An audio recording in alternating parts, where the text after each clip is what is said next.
Tonight's journey begins with a name many have heard, but few truly know: Marco Polo, the Venetian merchant whose legendary travels bridged the medieval West and the vast mysterious East. From the treacherous sands of the Silk Road to the opulent courts of Kublai Khan, Polo's path wasn't just one of distance, it was a journey between worlds. His vivid tales of golden cities, unfamiliar customs, and mighty empires captivated Europe, reshaping its understanding of the East for centuries. But before we begin, take a moment to like the video and subscribe if you enjoy stories like this. Let us know where you're watching from and what time it is where you are. Some tales are too exciting to sleep through, and others, well, we're working on making those extra boring for you. Now, dim the lights. Let the hum of a fan carry you into the past. Let's step together into the quiet world of 13th century Venice. 1254. Venice, a city built not just on water, but on ambition. Trade winds filled the sails of its ships, and its merchants dreamt beyond maps of spices, silver, and strange new lands. In this world, a boy named Marco Polo was born, though he wouldn't meet his father, Niccolo Polo, for 2 years. The elder Polo, a trader by trade, an explorer by instinct, was already far away, somewhere deep in Central Asia. In his absence, Marco grew up listening to whispers of Constantinople's golden domes, the chill winds of the Caucasus, and deserts beyond Persia where the sun never seemed to set. These weren't fairy tales, they were rumors, fragments of truth wrapped in wonder. When Niccolo finally returned in 10 by Lucijo, he brought with him not just tales of distant lands, but a message, a request, from the most powerful man in the East, Kublai Khan, ruler of the vast Mongol Empire. He wanted the Polos to return not alone this time, but with the representative of the Pope and, if possible, a young man of promise. Marco, now 17, was chosen. Not a warrior, not a noble, but sharp, curious and drawn to mystery like a moth to flame. So began a journey, not just across land, but across imagination. In 1271, Marco Polo set out with his father and uncle Maffeo. Their mission: deliver papal letters to Kublai Khan and fulfill a promise made in a distant court. Their path wound through the Silk Road, not a single trail, but a web of trade routes connecting Europe with the East, from the Mediterranean coast to the Holy Land, through Armenia and Persia. They passed deserts where stars watched silently, and plateaus where breath thinned in the cold. Cities flickered into view like ghosts, some full of welcome, others brimming with suspicion. Through it all, Marco watched, learned, remembered. He studied languages, absorbed customs, and observed every detail, from the way coins were stamped to how prayers echoed in distant mosques. He was mapping the world not on parchment, but in memory. When illness slowed him in the remote kingdom of Badakhshan, he recovered, then pressed onward, across the jagged Pamir Mountains, through the deadly stretches of the Gobi Desert, where sand could bury a man and water was gold. Finally, in 1275, 3.5 years after they left, the Polos arrived at Kublai Khan's court, at the very heart of the largest empire the world had ever seen. And Marco Polo, the boy few had ever noticed, was about to become one of the Khan's most trusted men. Kublai Khan's court was unlike anything Marco had imagined. This wasn't a war camp, it was a marble city, a living tapestry of cultures, from Persian mathematicians to Chinese monks.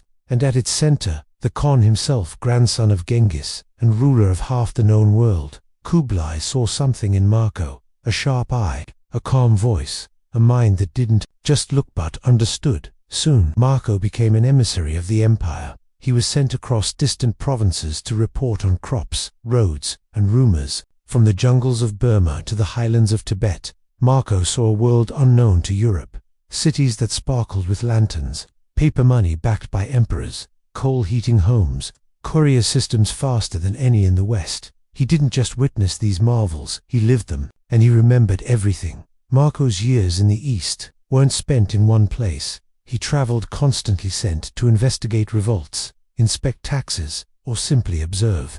His foreignness made him valuable. No local alliances, no loyalties, just honest reports. He was a mirror in a world of masks.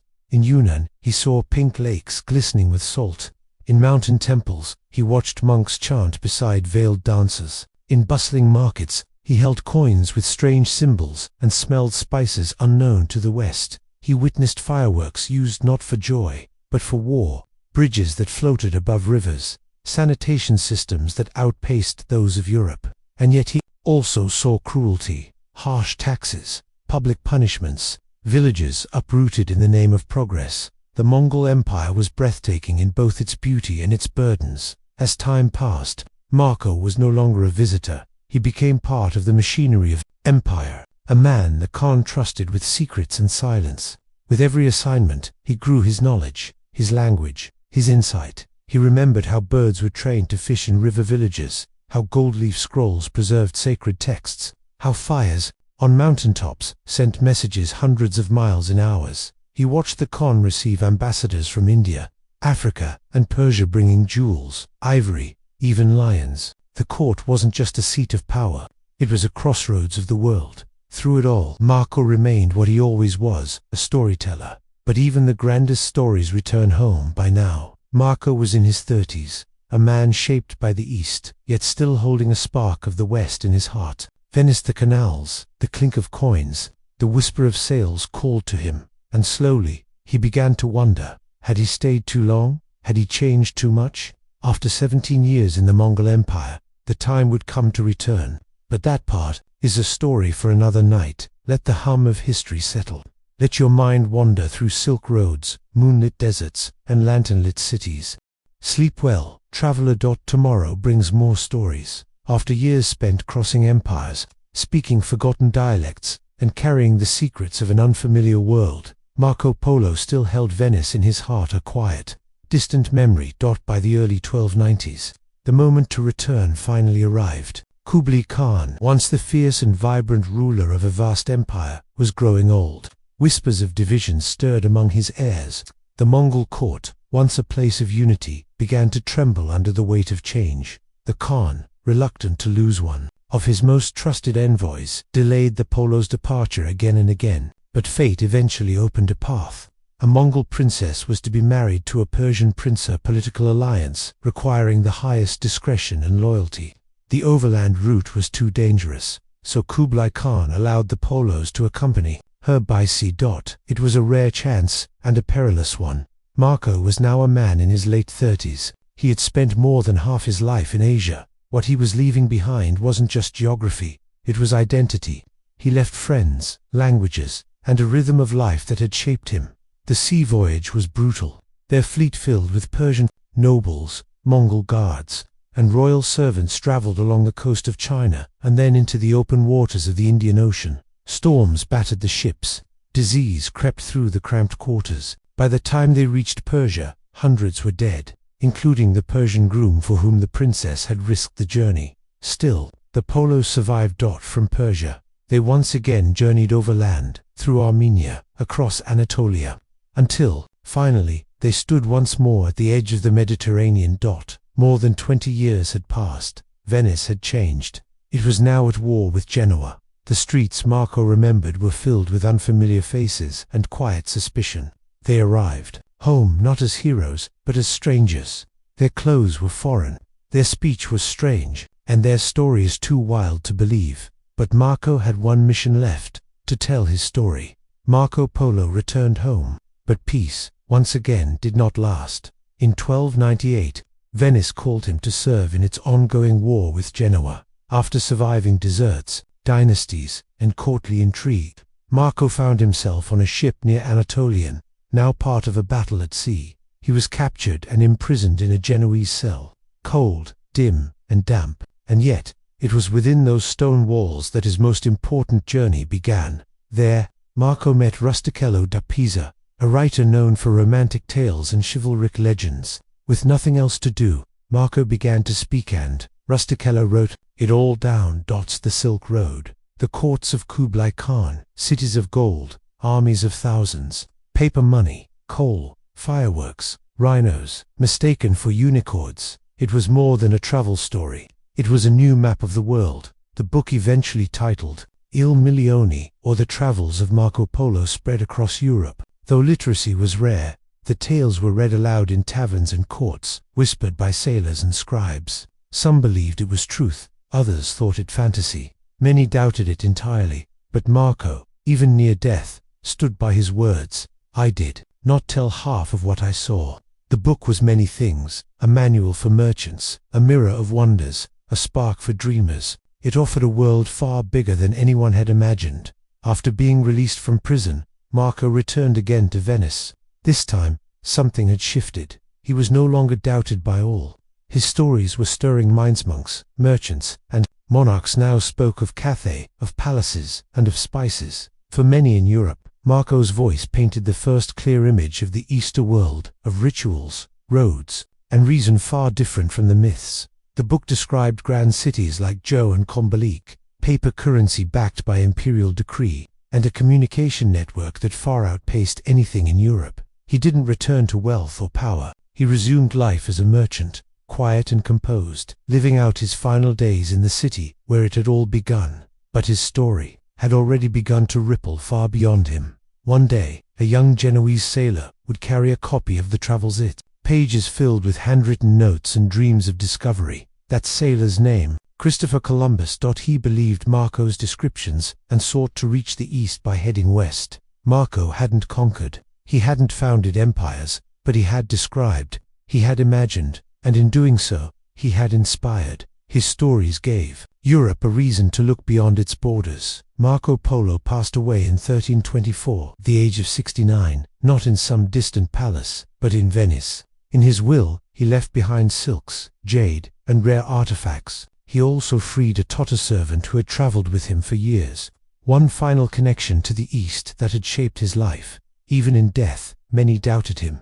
The adventures were too grand, the lands too vast, the truths too strange. But time shifted that doubt into legend. For centuries to come, his book would be read, copied, translated, and retold. Part travelogue, part myth, a bridge between the narrow view of medieval Europe and the wider, breathtaking East. Historians still debate the details, but one truth remains: Marco Polo changed the world, not by conquering, but by observing, by remembering, by telling.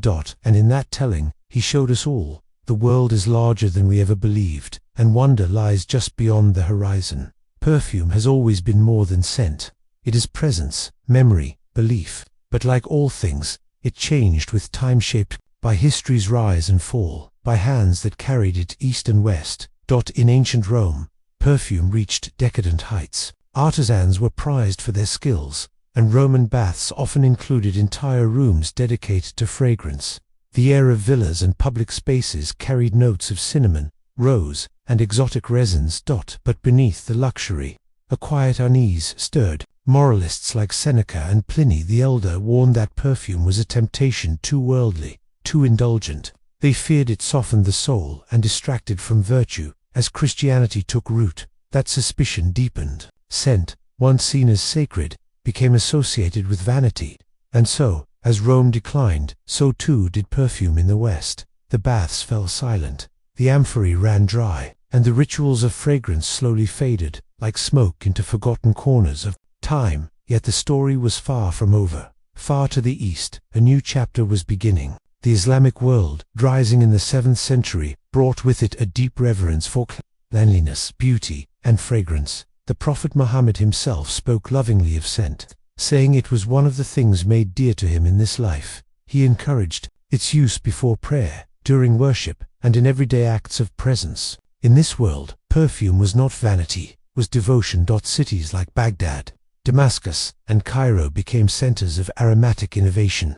Perfumers called Atarenes mastered the art of distillation, extracting delicate oils from blossoms, barks, and rare spices. Their techniques were centuries ahead of Europe's. Among them stood Ibn Sina, known in the West as Avicenna, a physician and philosopher. He revolutionized perfumery with the invention of steam distillation, a breakthrough that allowed perfumers to capture the true essence of flowers, especially the elusive rose. From his discovery, perfume would be transformed. Arab traders carried these new scents across continents: frankincense from Oman, musk from Tibet, ambergris from the sea. Glass flasks moved from India to Spain, leaving behind trails of aroma and new cultural customs. Perfume was not only personal, it was public. Mosques were perfumed before prayer.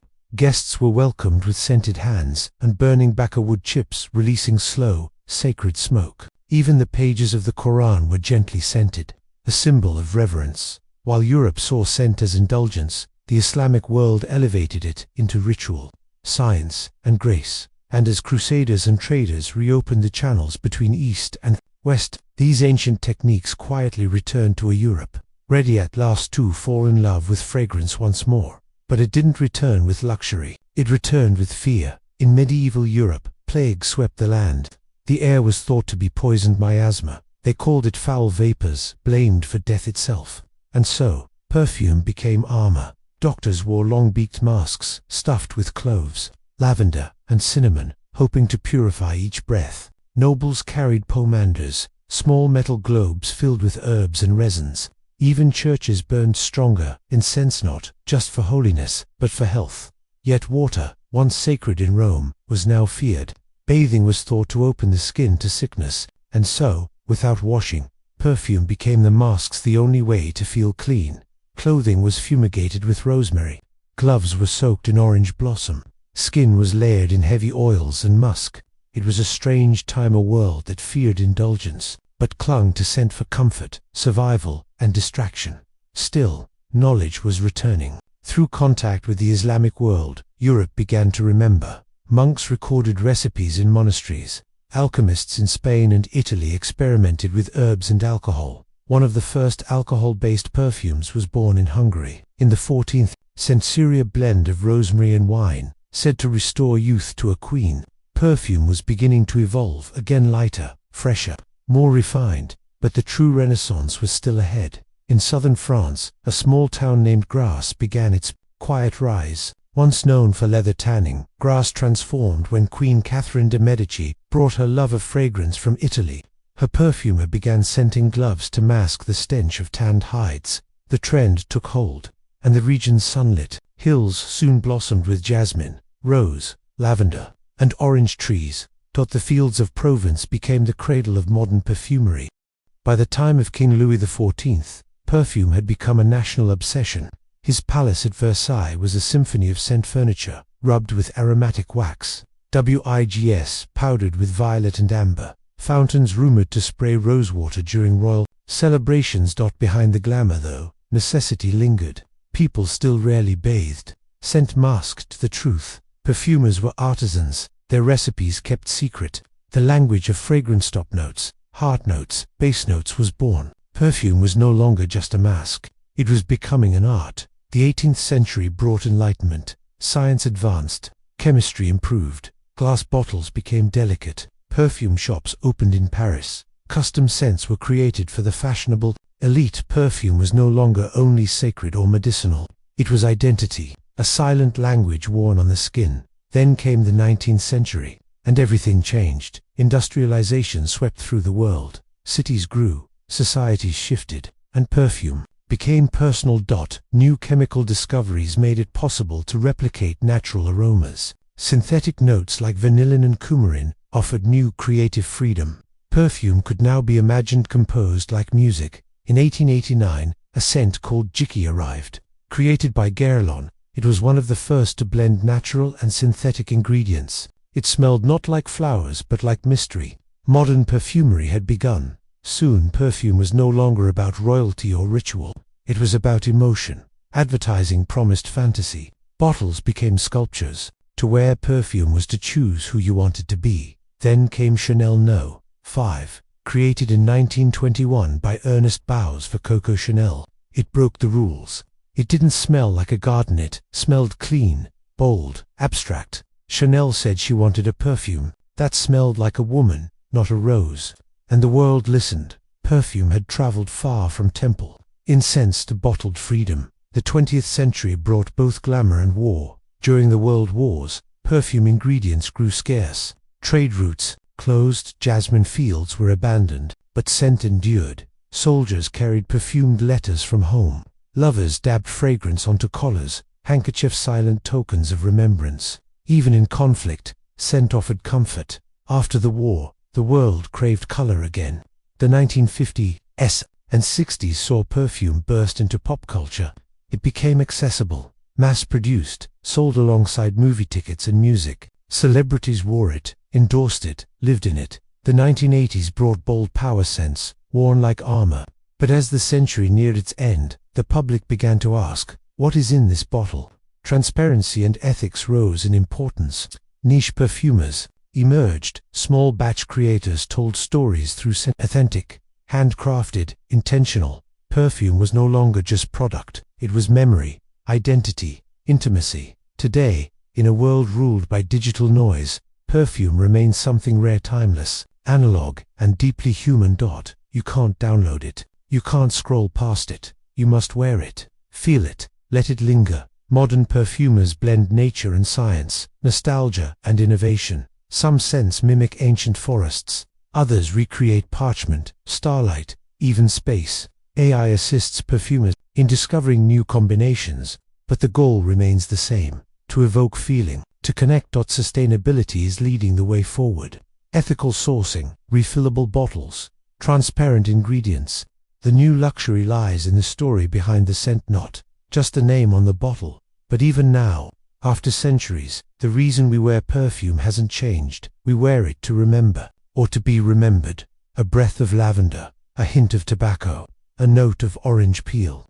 These aren't just smells, they are memories, spirits, echoes. From Egyptian temples to Paris boutiques, from ancient rituals to digital dreams, perfume continues to shape the edges of who we are. It is emotion in vapor, history you wear, and above all, our silent message left in the air. Long after we've gone, witnessed, cherished, or simply felt, the story of perfume never truly ends. It lingers, just beyond the senses, waiting for someone to breathe it in again. As the 1500s drew to a close, Italy stood at the edge of transformation. The Renaissance had reignited a passion for the ancient world, its myths, philosophies, and aesthetics.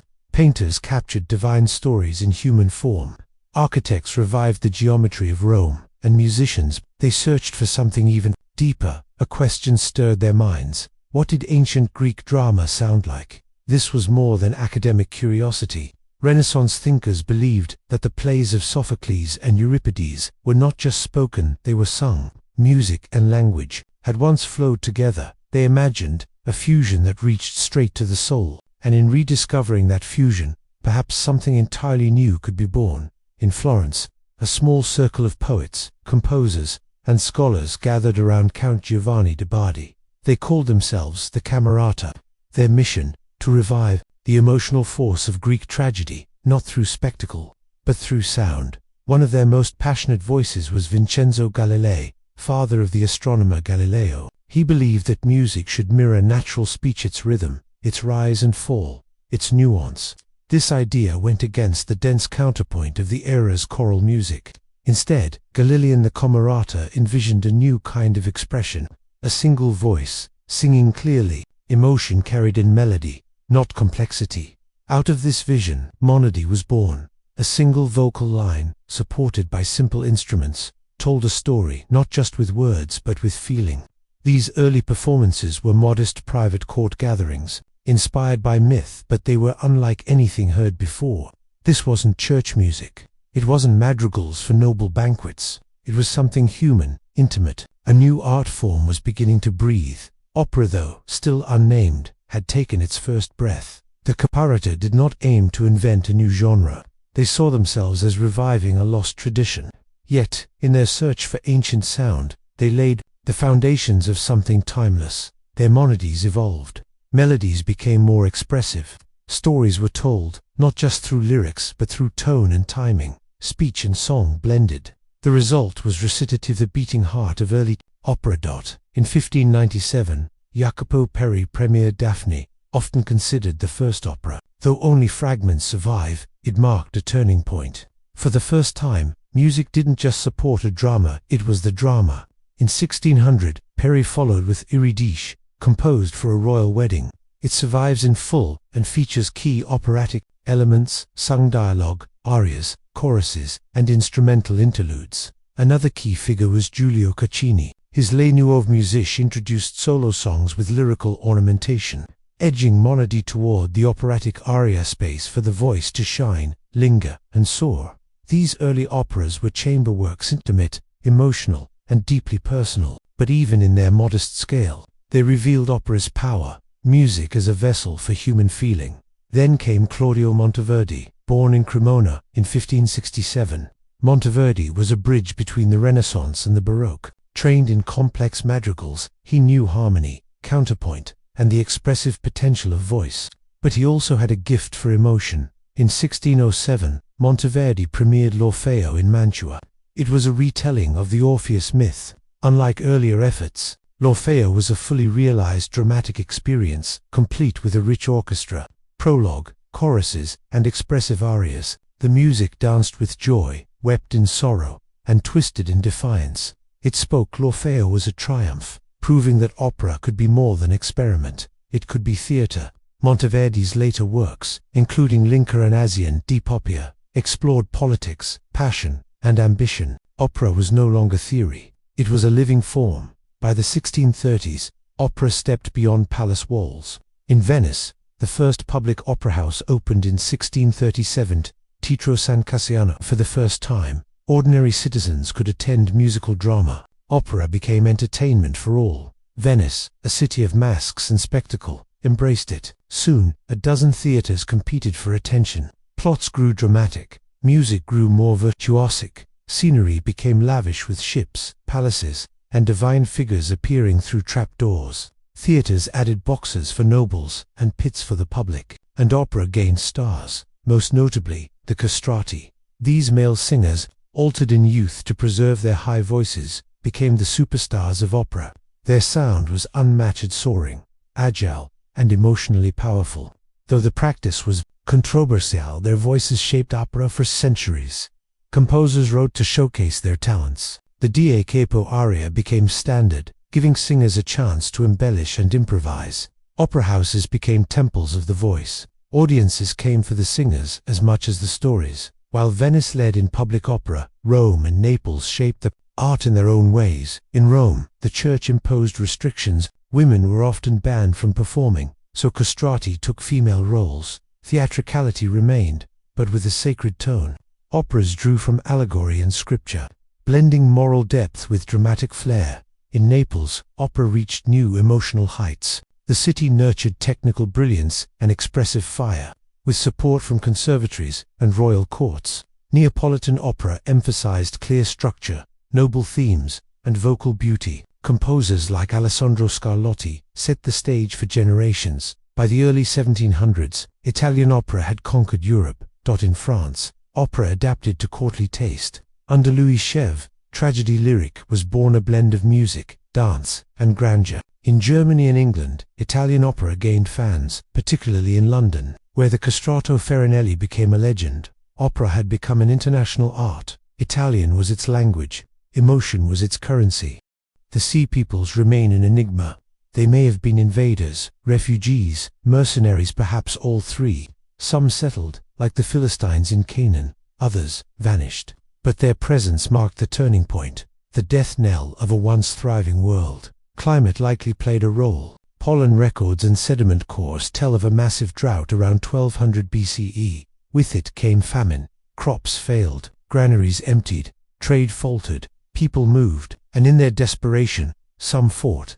The interwoven system that made the Bronze Age so prosperous also made it vulnerable. And when the rains stopped, the palaces fell. The silence after the collapse wasn't just military or political, it was cognitive. Writing disappeared. Linear B in Greece, Ugaritic in Syria, Hittite, cuneiform. The very memory of these languages faded. The scribes were gone, and with them, history. Without writing, there were no laws to uphold, no taxes to collect, no treaties to sign.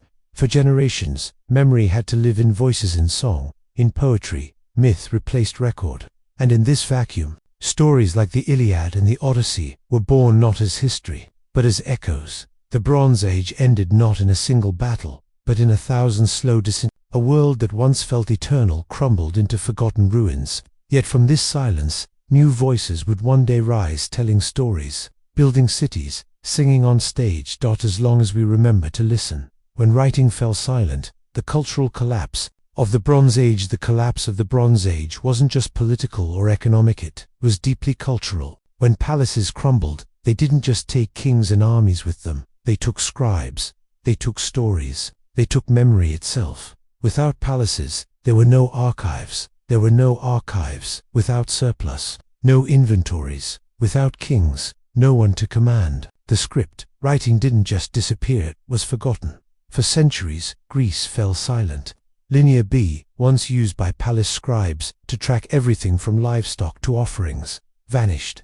Not a single tablet was written in the aftermath. The bureaucracies that had once stretched across kingdoms keeping accounts, collecting taxes, enforcing treaties were gone, and with them, the voices of a literate world. This wasn't a minor setback. It was a civilizational rupture. In the centuries leading up to the collapse, writing had flourished. The Hittites communicated across their empire with cuneiform. The city of Ugarit had developed its own early alphabet. The Egyptians recorded both sacred rituals and grain rations. Writing wasn't for the masses, it was for the elite, but it held empires together. And then, one by one, those scripts fell silent. The Ugaritic alphabet died in fire when its cities were burned. Cuneiform usage faded outside Assyria and Babylon. Linear B disappeared with the Mycenaeans. Even in Egypt, where hieroglyphs once covered temple walls and papyrus scrolls filled royal archives, literacy declined as central power weakened. This was more than the loss of writing. It was the loss of memory. Writing had preserved the laws, rituals, genealogies, and treaties that bound the ancient world together. Without it, culture became oral, fragile, shifting, vulnerable to myth and distortion. In Greece, this silence gave way to song. Names like Agamemnon, Achilles, and Odysseus weren't preserved in tablets. They survived in the breath of bards, passed down across generations until a new script arrived centuries later, and the Iliad and Odyssey were finally written down. Without writing, the machinery of civilization stalled, taxation faltered, armies dissolved, temples lost their scripts, and rituals once carefully recorded were now improvised or forgotten. What replaced structure was uncertainty. What replaced bureaucracy was silence. But from that silence came reinvention, the world after collapse. From ruins to renewalers, the dust of collapse settled. The great empires of the Bronze Age, Mycenae, Hatti, Ugarit, were gone. Palaces were abandoned, trade routes vanished, populations shrank, writing had gone silent. And yet, something new began to stir. The centuries that followed, roughly 1100 to 800 BCR, often called the Greek Dark Age. But that name doesn't capture what really happened. Yes, there were fewer luxuries, fewer cities, fewer records, but people adapted. In place of massive palaces, they built smaller, more sustainable communities. In place of bronze, they turned to iron, harder to produce, but more abundant. And with iron, they laid the foundation for a new age. Quietly, the Iron Age had begun in Greece. The descendants of Mycenaean survivors carried oral traditions through generations. Their stories of heroes, gods, and fallen cities lived on, until poets like Homer captured them in verse. From these myths, new cultural identities emerged. The seeds of classical Greece were planted in the ashes of collapse. In the Levant, the Phoenicians rose from the ruins of Canaanite cities. They revived trade, rebuilt harbors, and carried with them a powerful tool, a new alphabet. It was simpler, more flexible, and it spread across the Mediterranean. With it, literacy began to return. To the east, Assyria and Babylon rebuilt. They studied the lessons of collapse and rose again as powerful empires. Even Egypt, though diminished, endured. It preserved its ancient rituals and adjusted to a changed world. What the collapse stripped away was grandeur. What it left behind was resilience. The world became more fragmented, more localized, but also more adaptable. Innovation grew from necessity. Smaller kingdoms emerged. New languages took root. And though the Bronze Age had vanished, its legacy lingered in ruins, in myth, in echoes beneath the soil. From silence, a new song. The collapse of the Bronze Age reminds us that no civilization, no matter how mighty, is immune to change. The palaces that once held the world together fell, not all at once, but like dominoes, and with them, the scripts, the scribes, and the stories disappeared. But in that silence, humanity endured. People remembered, they adapted, and eventually, they reinvented. The Bronze Age didn't end with a final word, it ended with the absence of words. But centuries later, when writing returned, it brought with it something richer, not just administration or inventory, but memory, poetry, history, voice. The fall of writing was not the end of the story, It was the beginning of a new one.